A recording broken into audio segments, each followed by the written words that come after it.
তুমি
তুমি দয়াময়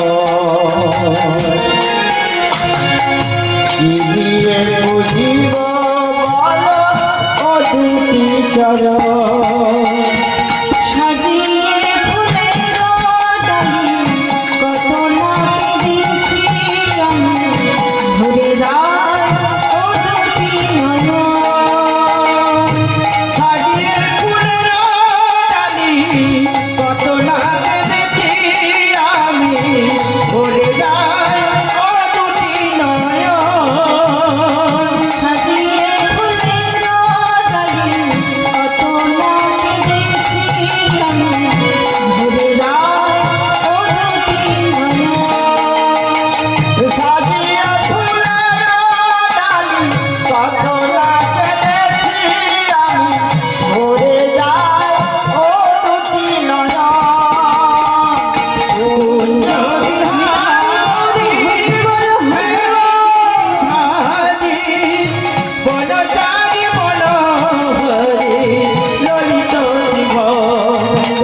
কৃষ্ণ তুমি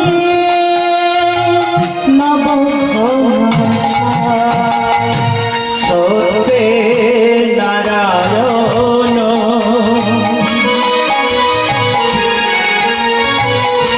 ত্রেতায় তুমি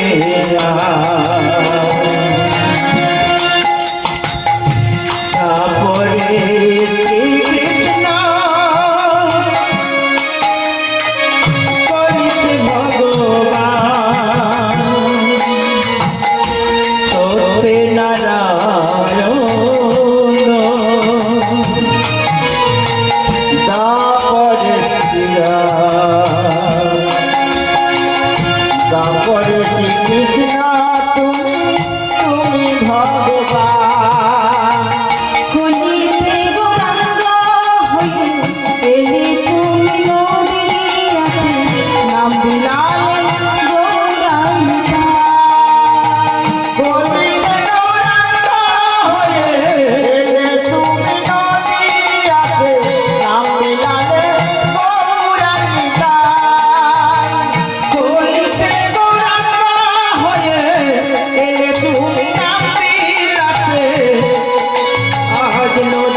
तं भजामि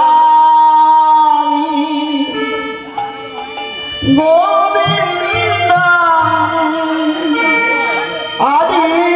आदिपुरुषं तं भजामि गोविन्दम् आदिपुरुषं तमहं भजामि भज गोविन्दम्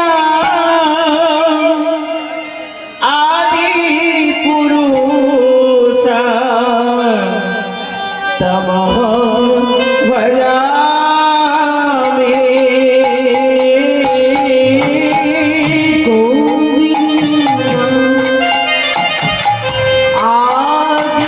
आदिपुरुषं तमहं भजामि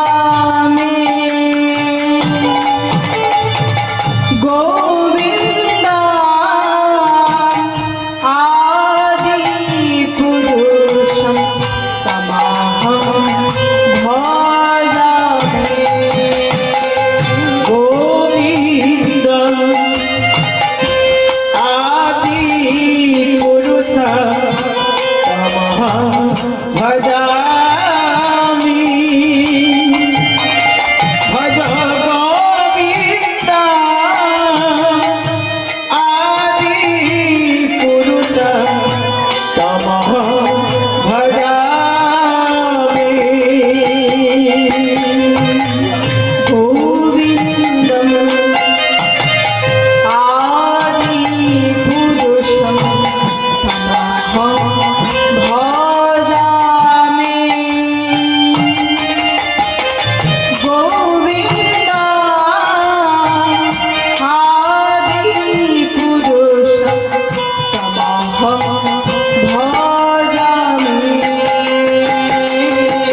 সদা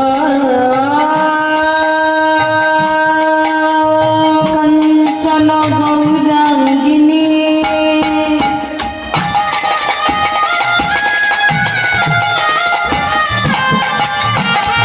রাধে বৃন্দাবনেশ্বরী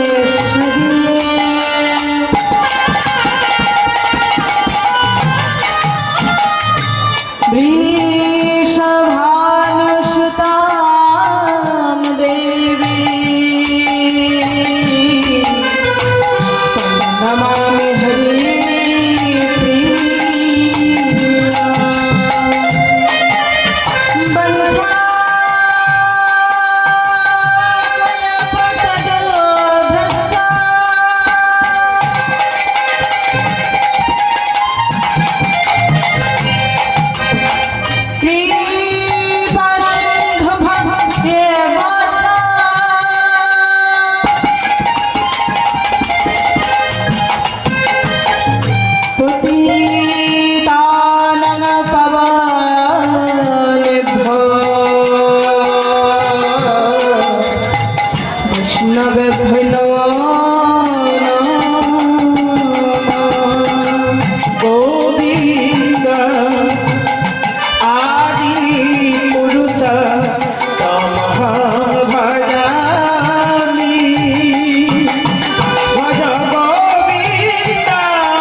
প্রিয়া বঞ্ছা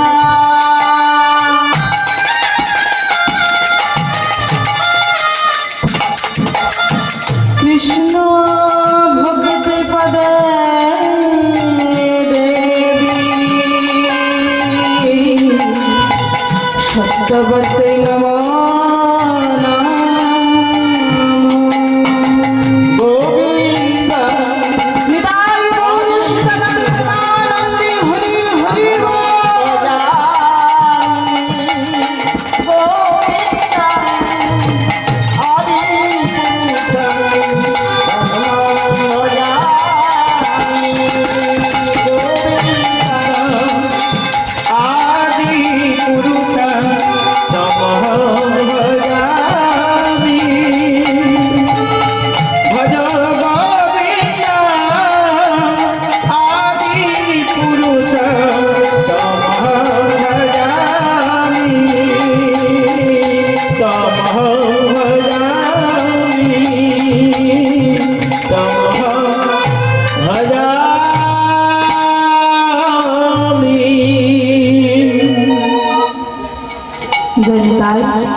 সর্বাগ্রে জানাই সমবেত পরম পূজ্যস্পদ শ্রী শ্রী হরিনাম অনুরাগী কৃষ্ণ অনুরাগী গৌর অনুরাগী ভক্ত মণ্ডলী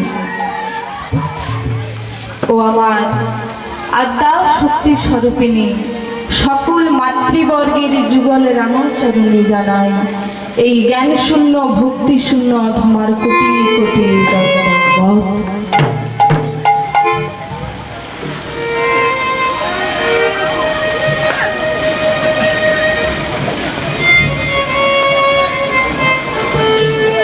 জানি না মা কোন জন্মের কতখানি সুকৃতির ফলে আমার আদি গুরু পিতামাতার আশীর্বাদে এবং দয়াল গুরুদেব শ্রী ক্ষুদিরাম জানা মহাশয়ের অসীম করুণা আজ আপনাদের মতো এত সুন্দর সাধু গুরু বৈষ্ণব মণ্ডলীর চরণ তলে এসে দাঁড়াতে পেরেছি। আমি তাদেরও চরণে জানাই আমার অসংখ্য কোটি ধন্যবাদ।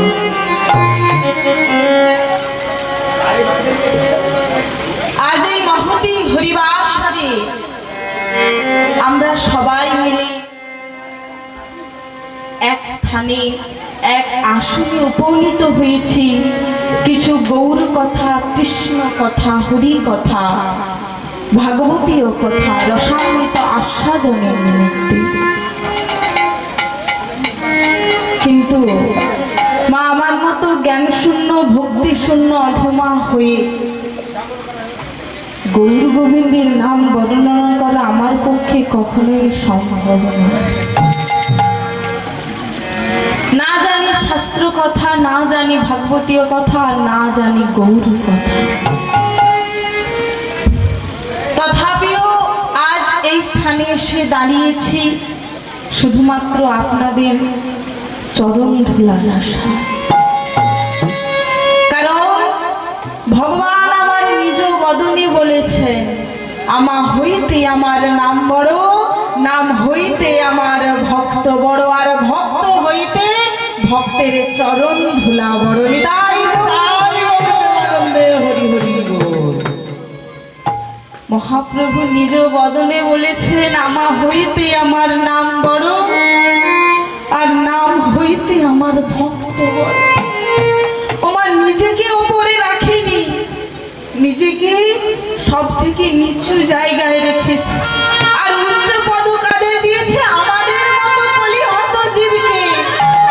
তা আবার কলিহত জীবের চরণ ধুলাকে, যে চরণ ধুলা কোনো মূল্য আমাদের কাছে নেই, সেই চরণ ধুলাকে মূল্য দিয়েছে আমার গৌর সুন্দর।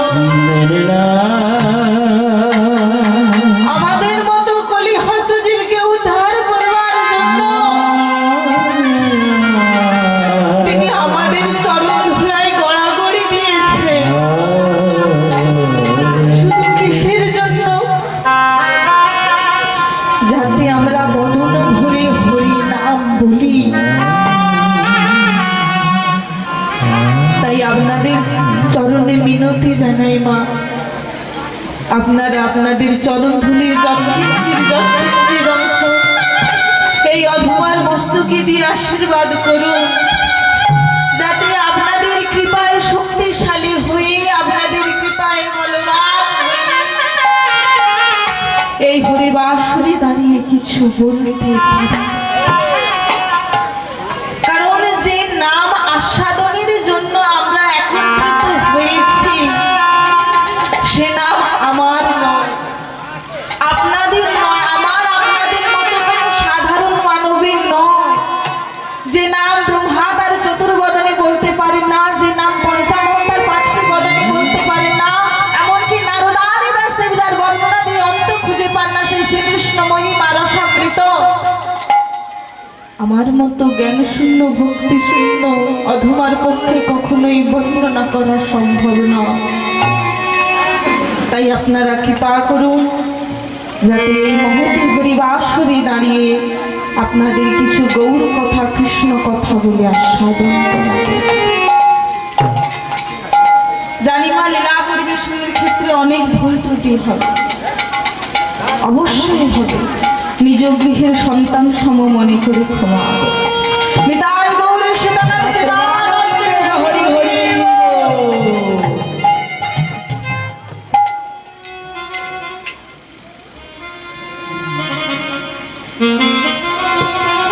আমরা বর্তমানে কলির জীব। শুধু বললেন কলির জীব নয়, কলি হত জীব। বাবা কলি হত জীব কেন বললেন? কারণ শাস্ত্রে বলেছে, সত্যয়ে ধৈতে বিষ্ণু ত্রেতায়ং জগতে মুখই দাপরে পরিচর্যা কলৌ তৎ হরি কীর্তনা। সত্য যুগে, অর্থাৎ আমাদের যুগ রয়েছে চারটি: সত্য, ত্রেতা, দাপর, কলি। এই চার যুগের মধ্যে সব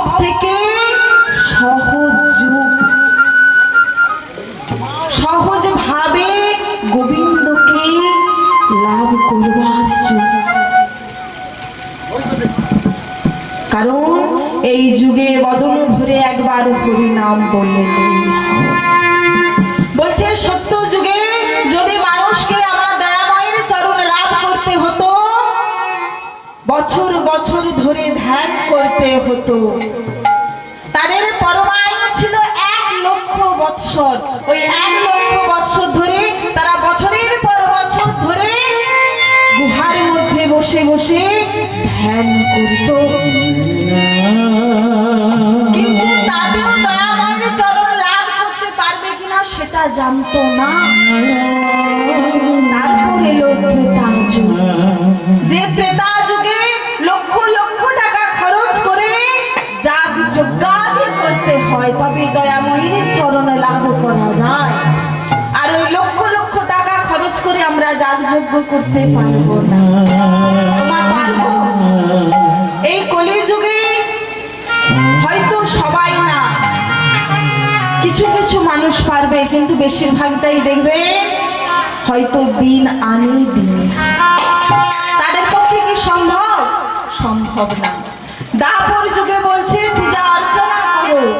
আমাদের কলিতেও রয়েছে পূজা অর্চনা, কিন্তু আমরা পূজা করি ঠিকই, কিন্তু সেটা আমাদের হয় স্বার্থের পুজো।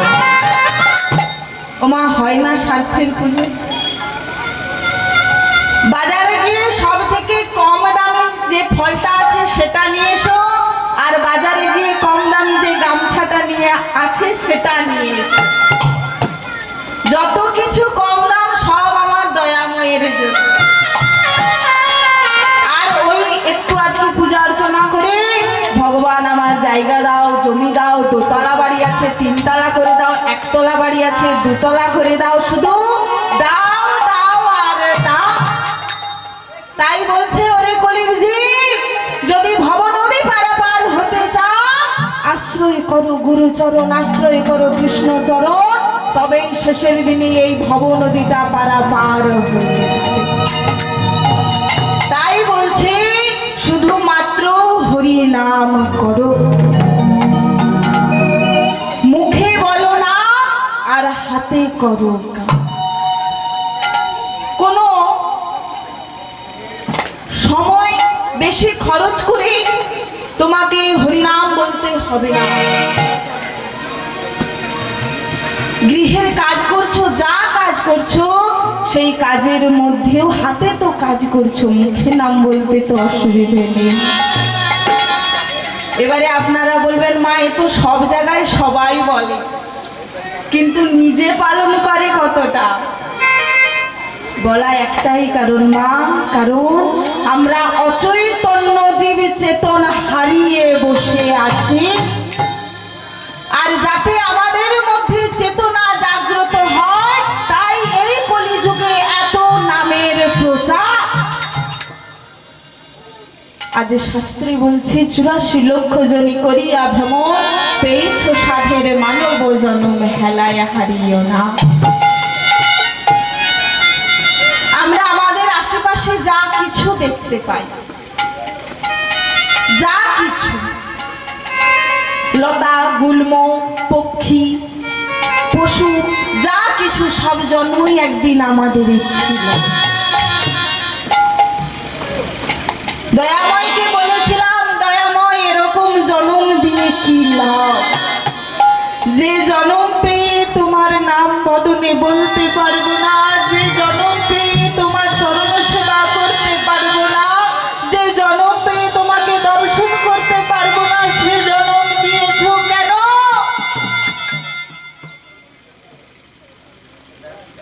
একদিন বলেছিলাম দয়াময়কে, দয়াময় এমন জন্ম দাও যে জন্ম দিলে তোমার চরণের সেবা করা যায়। মাতৃগর্ভ থেকে দয়াময়কে বলেছিলাম, দয়াময় আর সহ্য করতে পারছি না, দয়াময় এবার মুক্তি দাও। আমরা ভাবি হয়তো মাতৃ যে গর্ভ সেটা হয়তো খুব আরামদায়ক, হয়তো সেখানে সবাই সুখে থাকে, কিন্তু না, ওই স্থান এমন এক স্থান যে স্থানে মাথাটাকে উপর দিকে তুলে দেয়, হরি বল হরি বল, মাথাটাকে নিচের দিকে রেখে দেয় আর চরণ যুগল উপরে তুলে দেয়। বলতে পারবে মা, যদি আমাদের মতো, আমরাই তো মাতৃগর্ভে ছিলাম, কিন্তু এখন যদি আমাদেরকে উল্টো ভাবে ঝুলিয়ে দেয়, থাকতে পারবো? পারবো না। ওই অবস্থায় মাতৃগর্ভে থেকে বলেছিলাম, দয়াময় অসহ্য কৃমি কীটের দংশন আর সহ্য হচ্ছে না, কৃপা করে তুমি উদ্ধার করো। তিনি জিজ্ঞেস করেছিলেন, তোকে যে আমি উদ্ধার করব, তুই আমার জন্য কি করবি? দয়াময়কে একটা কথাই বলেছিলাম, দয়াময়, যে অঙ্গ প্রত্যঙ্গ তুমি আমায় দেবে, সব দিয়ে তোমার চরণ যুগল সেবা করব। যে নয়ন তুমি আমায় দেবে, তা দিয়ে তোমার চরণ যুগল দর্শন করব। যে কর্ণ তুমি আমায় দেবে, তা দিয়ে হরিনাম সংকীর্তন শ্রবণ করব। যে বদন তুমি আমায় দেবে, তা দিয়ে তোমার নাম বলবো। যে হস্ত তুমি আমায় দেবে, তা দিয়ে তোমার চরণ যুগল সেবা করব। যে পদ তুমি আমায় দেবে, তা দিয়ে ব্রজে ব্রজে তীর্থে ভ্রমণ করব। ও মা, বলে তো ছিলাম, কথা কি রাখতে পেরেছি? ও মা, কেউ রাখতে পেরেছি? পারিনি। দয়াময়ের দাস হয়ে যাওয়ার বদলে হয়ে গেলাম মায়ার দাস। শাস্ত্রে বলছি, জীব নিত্য কৃষ্ণ দাস, কৃষ্ণ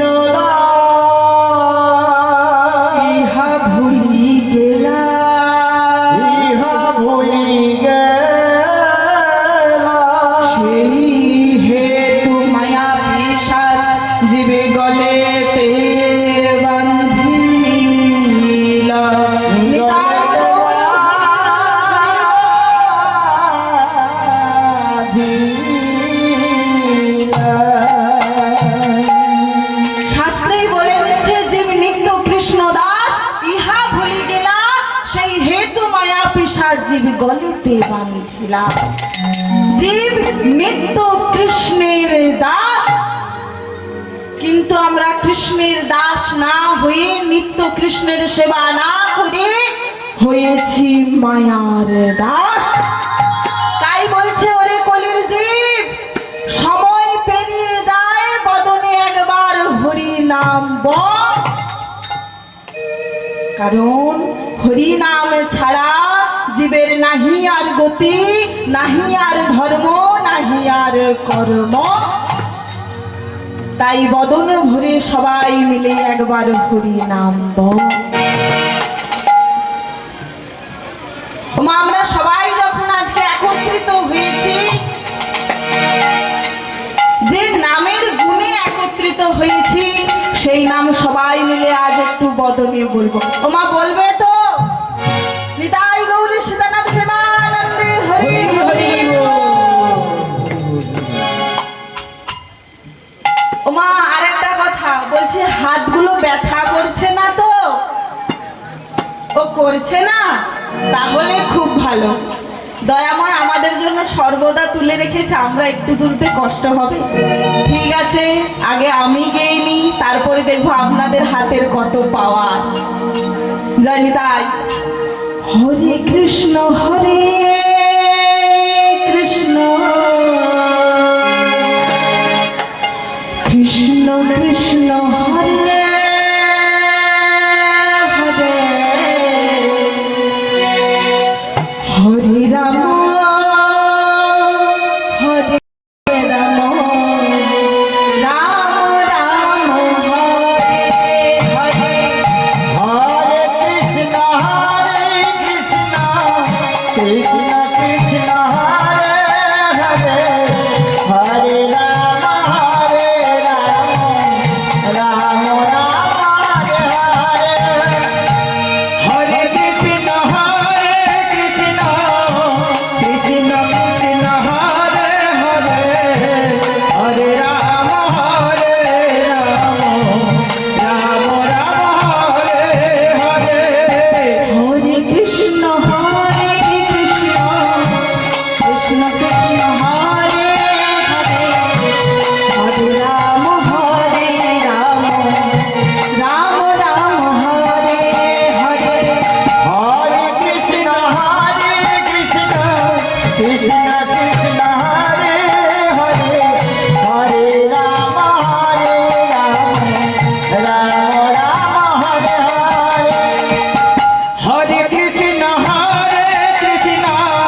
এবারে আপনাদেরকে একটু গাইতে হবে। দেখি সবাই মিলে হাতগুলো আরেকবার তুলুন। তাই গৌর হরি বল। হরে কৃষ্ণ হরে কৃষ্ণ কৃষ্ণ কৃষ্ণ। আমার একটু জোরে হবে আরেকবার। হরে কৃষ্ণ হরে কৃষ্ণ।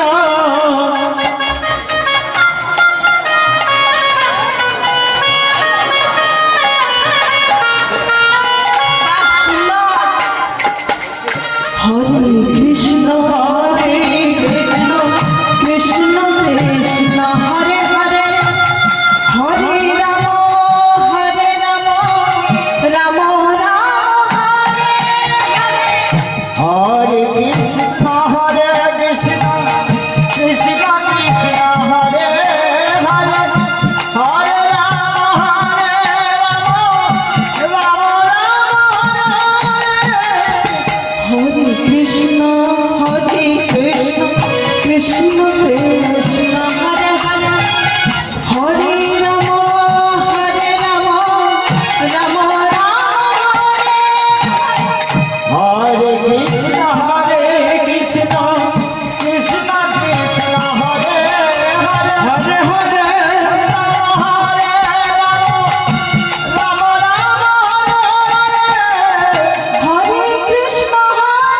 কৃষ্ণ কৃষ্ণ কৃষ্ণ হরে হরে হরে রাম রাম রাম হরে হরে। হরে কৃষ্ণ হরে কৃষ্ণ কৃষ্ণ কৃষ্ণ হরে হরে হরে রাম রাম হরে কৃষ্ণ হরে কৃষ্ণ কৃষ্ণ হরে হরে হরে রাম রাম রাম হরে হরে হরে কৃষ্ণ হরে কৃষ্ণ কৃষ্ণ কৃষ্ণ হরে হরে হরে রাম রাম রাম হরে হরে। ওমা সবাই মিলে গেয়েছো? বাহ সুন্দর। এই যে হরিনাম, এই হরিনাম এনেছিলেন আমার মহাপ্রভু আমাদের মতো কলিহত জীবকে উদ্ধার করবার জন্য। তাই সবাই সর্বদাই বলে হরিনাম করো, কৃষ্ণ নাম করো, সাধু সঙ্গ করো, গুরুচরণ আশ্রয় করো।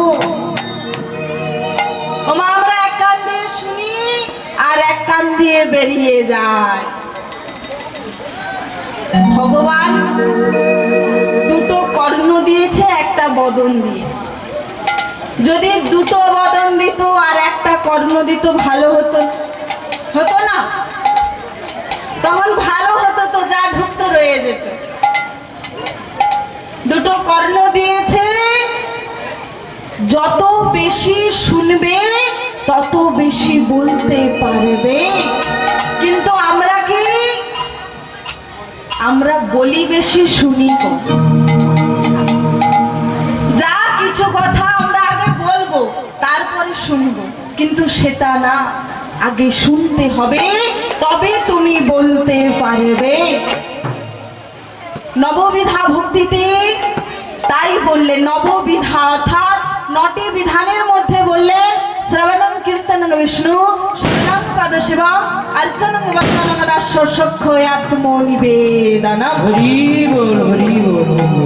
প্রথম যে দুটি অঙ্গ বললেন শ্রবণং কীর্তনং অর্থাৎ শ্রবণ করো কি না কৃষ্ণ কথা, হরি কথা, এগুলো শ্রবণ করতে বলছে। তাহলে মা শ্রবণ আগে না কীর্তন আগে? কীর্তন আমার কি আগে গো? যদি শ্রবণ আগেই হয় তাহলে আমি দাঁড়িয়ে আছি, তোমরা কি শুনবে শোনো। ওমা এই তো বললে শ্রবণ আগে, হ্যাঁ আগে তো শুনবে বলছো, শ্রবণ মানে আগে শুনতে হবে, কি শুনবে? তুমি যা বলবে। কিন্তু আমি তো বলবো না, মায়েরা তো বলেছে শ্রবণ আগে। এই জন্য তো আমি বললাম আগে বল আর তারপরে শোনো। ওমা ওটা আমাদের বুদ্ধি। আজ মহাজন বলছে যে আগে শোনো, যত তুমি শুনতে পারবে তত তুমি বলতে পারবে। আজ যে আমরা একত্রিত হয়েছি কিছু গৌর কথা, কৃষ্ণ কথা, হরি কথা রসামৃত আস্বাদনের নিমিত্তে, আর এই স্থান আজকে পরিণত হয়েছে নব নব বৃন্দাবন, নব নব নবদ্বীপ। আমরা অবশ্যই লীলা আস্বাদন করব, কিন্তু তার আগে আমার গৌর সুন্দরের ভাব একটু দর্শন করব। চলুন সবাই মিলে আজ নবদ্বীপে গিয়ে নবদ্বীপ চন্দ্র গৌর সুন্দরের ভাব দর্শন করি। শ্রী গুরু নিতাই গৌর প্রেমানন্দে হরি হরি বল। আজ নবদ্বীপ মাঝে আমার গৌর সুন্দরের ভাব কেমন? আমার গৌর সুন্দর কার ভাবে বিভাবিত, কি ভাবেছেন তিনি, তার ওই ভাব দর্শন করবার জন্যই আজ আমরা সবাই মিলে নবদ্বীপে এসে উপস্থিত হয়েছি। আজ গৌর সুন্দরের ভাব দর্শন করে পদকর্তা বলছেন, কি বলছেন? বলছেন দ্বাদশ পালো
সঙ্গে নিয়ে গৌর সুন্দর আমার খেলিতে চলেছে।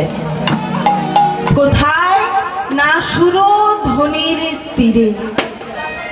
আজ ওই সুরধ্বনির তীরে গৌর সুন্দর আমার চলেছে দ্বাদশ গোপাল সঙ্গে নিয়ে। আজ কিন্তু কোনো পারিষদগণকে নিয়ে যাচ্ছেন না, আজ তিনি নিয়ে চলেছেন ওই দ্বাদশ গোপালকে। তাহলে বলছে এরা কি ভক্ত নয়? বলছে এরাও ভক্ত। তাই আজ গৌর সুন্দর শ্রীবাস অঙ্গন ছেড়ে এই সকল ভক্তদের নিয়ে চলেছেন সুরধ্বনির তীরে। যে মহাপ্রভু সর্বদা সর্বদা ওই শ্রীবাস অঙ্গনে হরিনাম সংকীর্তনে মেতে থাকে, সেই গৌর হরি আজ শ্রীবাস অঙ্গন ত্যাগ করে ওই দ্বাদশ গোপালকে সঙ্গে নিয়ে চলেছে সুরধ্বনির তীরে। আর ওই সুরধ্বনির তীরে গৌর সুন্দর আমার দ্বাদশ গোপালকে সঙ্গে নিয়ে নৃত্য করছে আর খেলা করছে। সুরধ্বনির কিনারা